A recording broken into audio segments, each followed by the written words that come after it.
पुणे जिल्ह्यात घाटमाथ्यावर जोरदार पाऊस होतोय। खडकवासला धरणातून 3 वाजल्यापासून 19,334 क्युसेकने पाण्याचा विसर्ग सुरू आहे।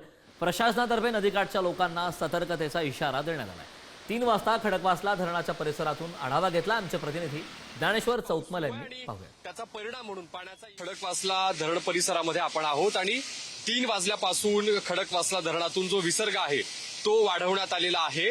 19,000 पेक्षा जास्त क्युसेकनं सध्या पाण्याचा विसर्ग करण्यात येतो आहे। त्याचं कारण असं आहे की घाटमाथ्यावर अतिमुसळधार पाऊस सुरू आहे आणि त्याचा परिणाम म्हणून पाण्याचा येवा वाढलाय आणि तेव्हा विसर्ग जो आहे तो वाढवण्यात आलेला आहे। आता 3 वाजताची ही सगळी दृश्य दाखवतोय ज्यात आपण 19,000 क्युसेकनं त्याहीपेक्षा अधिक क्युसेकनं विसर्ग सुरू असल्याचं चित्र आपल्याला दिसतंय। प्रशासनाकडून वारंवार आवाहन केलं जातंय जे नदीकाठी राहणारे लोक आहेत त्यांनी खरं म्हणजे काळजी घेणं गरजेचं आहे, कारण येत्या काळात जर परिस्थिती तशी उद्भवली तर विसर्ग आणखी वाढवला जाऊ शकतो अशा पद्धतीची शक्यता व्यक्त करण्यात आलेली आहे।